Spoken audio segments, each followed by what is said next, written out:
Okay then, let's get started with the new ones. Right. I think my quarrel with my perception of the greater public's understanding of... Okay, this is going to be pretty narcissistic, pretentious, wrong. I think my quarrel with my perception of the greater public's understanding of natural evolution can be summarised as the following. Notice how I said perception of my perception, so it's obviously wrong, okay?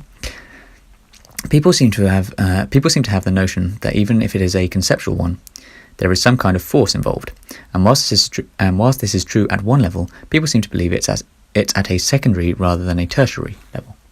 Jesus Christ. Also, I get the sense that people only associate the idea with life, whereas I think, because I think I'm right, of course, whereas I think it's a far more fundamental law of the universe. With respect to the idea of a force, there's at least a tenuous link to the idea of something with intention. But as I've stated many times before, there is no intention. Whatever is only is because it didn't occur otherwise. There we go. And the things which did occur otherwise were not optimized to ensure that they were not optimized. Not to say optimized means that they were picked or anything, but they just didn't happen to be optimized. They were not optimized to ensure that they would continue occurring throughout time. Speaking specifically about genetic life, I think people set their baseline for the natural selection process, that is what instigates the force in nature, as the proteins responsible for transcribing genes. I don't think they do, anyway. Or maybe more likely the formation of the nucleic acids and the genes themselves. But even this is a matter of natural selection. The very existence of genes, or the formation of smaller chemical elements, is itself a production of natural selection, under my definition. If the production of genes from the elemental building blocks had not been something that resulted in further generation of similar gene-like structures, then it would not be a structure that survives the test of time. Okay. Oh, I'm looking back at one of the notes here, and I don't know if I read it this way. I might have hopefully corrected myself, but I wrote given by my. I don't think that's correct English there, is it? Anyway.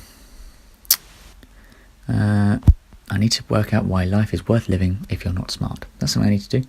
That was a thought while I wasn't on tyrosine, and you'll find out how the thoughts are different there. I need to work out what I want to be, what I want my life to be about, or even just include. An inventor? Haven't got any ideas yet, and what would even be worth inventing? See, this is what happens when I get off the old tyrosine. The thought processes are just so... They're very predictable, but unavoidable? No, yeah, anyway. Even the most revered jobs bore me. Doctor, basically a population... This is the line of thinking that I always end up following. Can't really help it. And then when I'm on tyrosine, I took some last night, so I guess but I don't think it... I'll go into it later why I don't think it's best to take it, and I don't. Anyway, doctor, basically a population janitor, lawyer, professional teacher's pet, scientist. I don't know anymore. Well, obviously I couldn't come up with a good rebuttal to either lawyer or scientist, really. Anyway, but it just seems like you're not really doing anything to scientists. Anyway, I think I used to believe that if you were the greatest genius of all time, then this question wouldn't be an issue. But I guess even if I were a super genius, I could still come up short for answers to what I should do and why. I mean, I say that it's all about maximising the universal level of positive conscious experience throughout time, but ultimately, the only one that matters is your own. But I just don't feel that engaged with that endeavour. Maybe it's a complexity issue, and I just don't know how to go about it, but it feels almost the opposite. It feels almost too simple a goal. Anyway. Oh, you know the old phrase, be lovable? Not an old phrase, but you know, someone's probably said that at some point in time. Be lovable? Well, I've changed it to be unhateable. That is better. I'd quite like the phrase, the happy cog. Yeah, I don't know, title of a book or something, about how people should be happy and just be... I don't fucking know. We need some kind of hyperlanguage. Yes, it would be a universal language, but... well, this is a product of the very reason we need it in the first place. A universal language doesn't necessarily entail its accuracy, because that's a language barrier. I need to come up with a better phrase in that language, but I've used... I don't know what I'm talking about anyway. We need a language that doesn't allow unintentional ambiguity and does allow absolute objectivism. Would it be possible to have a sort of wireless / remote processing and memory booster for portable electronic devices such as laptops, mobile phones, and tablets, allowing for reduced sized allowing for reduced-sized devices and maybe even an ability to almost eliminate some components like processors, graphics cards, or RAM. So basically, just if you have your big old computer there, could you connect wirelessly to it to perform more, what's the word? More fucking, come on. Not burdensome, more, not heavy duty operations, you know the fucking word, come on. Not comprehensive, fuck. More something operations, functions and stuff. Just more, all those words I said before. So yeah, you could basically have the power of your massive computer in your phone. Anyway, and then connect to it wirelessly. So, just an idea. And I don't think you probably can't, because probably the limiting factor becomes I'm not sure it does though. Not entirely, because it just depends on whether the time. So if you enter whatever it is you want the computer to operate, and then send it from the information travels from the phone to the computer where the operation gets performed, and then transmitted back to the phone, whatever the result is. If that's faster than getting the phone to do it itself with whatever hardware it has, then, I don't know. I forgot. I was going to say something earlier as well. I've forgotten what it was now. It's amazing just how noticeable the effects of the tyrosine are after every time I try some other thing. This time I invested in some Holland & Barrett ABC Plus multivitamins because they were on sale, and I was looking into alternatives to that Wellman shit. For the first couple of days, I thought it was having the same effect as the tyrosine, but then I started having the same old nihilistic thoughts about careers and life. But then a few hours after taking tyrosine with my dinner to see if the latency could be spread over my sleep time, obviously this failed, still not ruling out placebo as the cause, but if it works, it works. Obviously it failed because it kicked in before I went to sleep, and therefore, after a few hours, it's almost as if I physically can't view the thoughts in the same way or from the same perspective.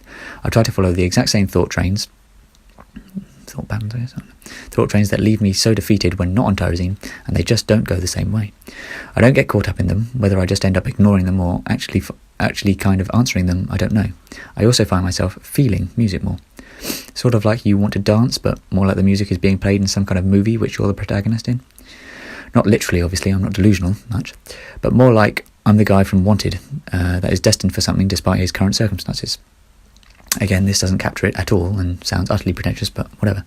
Rather than, I don't know, some guy from a film that, well, when I was depressed, I always just felt that I was right. I mean, I don't think I could really answer all the questions that the depressed me would throw at tyrosine me, like, yeah, but why?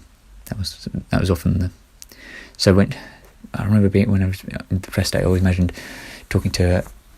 I kind of pictured that I'd probably end up having to get therapy, and in therapy I'd have all the answers. They'd ask me questions, and I felt like my answers were genuine. So, and one of them would always be, the kind of pathway where it's like, the one that leads me to think that no career could be meaningful, because none of the meaning thing, apart from, I thought if you were creating consciousness, making AI consciousness, I thought that would be pretty much the only one. So obviously the things I'd say to them were like, why do you... I can't even remember it now, really. I'd be like, why are you a therapist? Do you find it fulfilling or whatever? And then they'd give me reasons, I'll help you. And I said, well, why does that matter? I know it all comes down to the whole doctor-janitor thing. Anyway, I don't think I could really answer all the questions that depressed me when I was like, yeah, but why? But then I don't feel the need to. And this is fine, because even the depressed me acknowledged that ultimately everything comes down to positive subjective experience, so if this is present, an explanation need not be. Or need not be.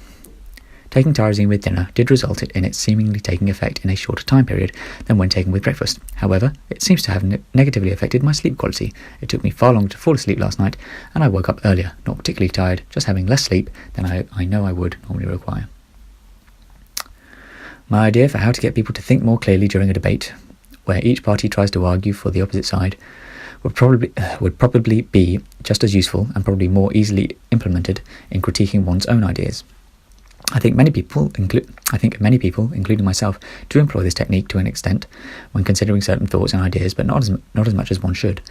The realities of echo chambers, confirmation bias, and mob mentality is all the more prominent in the age of information. As although there is more information available to any individual, not only more than in previous times, but more than one could ever consume in a lifetime, there is also a great deal of freedom for the individual to choose which information they will come into contact with. And each packet of information influences what the subject is likely to choose next, more often than not resulting in more of the same and a less diverse knowledge base. Obviously, this is essential if we want people to become experts, but not so helpful when we want balanced and diverse individuals. We don't only want experts only of their own unscrutinized opinions. Thought about this because of how depressed me and Tyrosine me have such opposite interpretations of the utility and futility of existence. So coming back to the whole fact that I just physically can't really perceive the answer, the immediate, what's the kind of instinctive response to the questions that I find myself asking at the moment. The ones about careers and what I want to do with my life, when quote unquote depressed me was would come away that I'd follow the same path over and over again, and I did try to kind of come up with the arguments that someone would provide me, and I just thought I was winning that argument. And now that whenever I'm on tyrosine, part of I think the tyrosine thing might just be placebo, and it doesn't matter. But one of the reasons I think it might be is because, what was it actually? I've forgotten it now.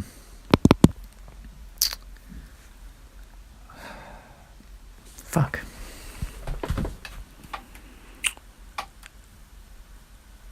Anyway, I'll just carry on with the other thing I was talking about. So when I'm on tyrosine and I try to think back to depressed me's arguments for the futility of existence, it just seems like the answers aren't right. It's almost like Sam Harris talks about doubt being an emotion. What does he call it?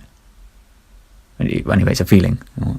That's the essence of it. But you feel that you emotionally experience doubt, and it's intuitive, kind of, for the most part. Well, not for the most part, but in part. So it's a kind of physiological response change, I think. But the reason I've forgotten again. The reason I think that tyrosine might be it might just be placebo is because I'm not sure whether the kind of perspective change, like stance on these positions, the kind of feeling that I just can't think about them in the same way. Seems like it might be more. Actually, I don't know. Maybe it's physiologically based. Maybe it's. I think they're both equally likely. Actually, no, I don't. I redact that statement. Anyway, I'm done. Bye. Oh, whoopsie! Just forgot to talk about one little thing I wanted to talk about. So I'm actually applying to a few jobs now. Applied to multiple ones, but multiple fields. One of them was that really interested me was a job for creating a virtual reality game involving memory palaces to try and turn memory palaces into a kind of video game so that you can create them. I'm guessing you create them in a virtual reality world and then you can traverse them. And obviously I thought I had. One of the problems with my CV is that I've got a 2-2 and I can't really put on the CV. The reason I have a 2-2 is because I didn't do any work until 2 weeks before the exams. And even if I did, then it kind of might give the impression, probably the correct impression, that I wasn't very dedicated to my course, and therefore I might not be dedicated to the work. Well, that's not the correct impression that I won't be dedicated to the work, but it is the correct impression that I wasn't dedicated to the course at all. But then maybe they'll see it as like he stuck it out, even though he didn't want to. But they obviously won't. Anyway, I thought I had kind of unique insight into. I thought it'd be cool to, if I got an interview, because it was for the University of Westminster, I think. If I got an interview, I could just take in all my notes my gibberish notes about all my memory palaces. I never really called it a memory palace because it wasn't a palace. Memory maps, closer, because it's Call of Duty maps, but not a map like a piece of paper, a real life location. Anyway, but some of the jobs I'm looking at, well, what I'm quite interested in doing now, at least when I'm on Tarly, is engineering. I think I'd quite like to do either kind of mechanical engineering, but also a little bit of electrical engineering, a little bit of all sorts of, not chemical engineering, that's fucking stupid. But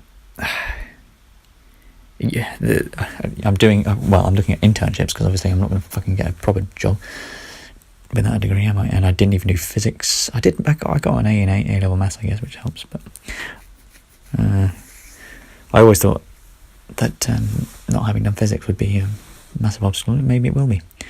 But I'm looking for an internship in some kind of engineering field. A lot of it is software engineering, which I guess I'm kind of interested in, except the idea of it, yes. The actual acting it out, the actual doing it, probably not so much. That's where I think I'd probably enjoy the doing of mechanical engineering, and maybe quite a bit of electrical engineering, although there's still some kind of obstacle to me with electrical engineering, where I don't like the idea of I just feel like, I don't know what it is, it's kind of like I think the bar for what I'd want to achieve in electrical engineering is so high that it would take decades before I achieved anything I wanted to achieve with that. But I don't know, something about electrical engineering seems more entry level. Anywho, right, that's just I don't know why I really wanted to talk about that, but I just thought I would, it's improvement on what I'm applying for any jobs at all, isn't it? It's applying for some jobs that I'm never going to get, but still applying. Yeah, alright, bye.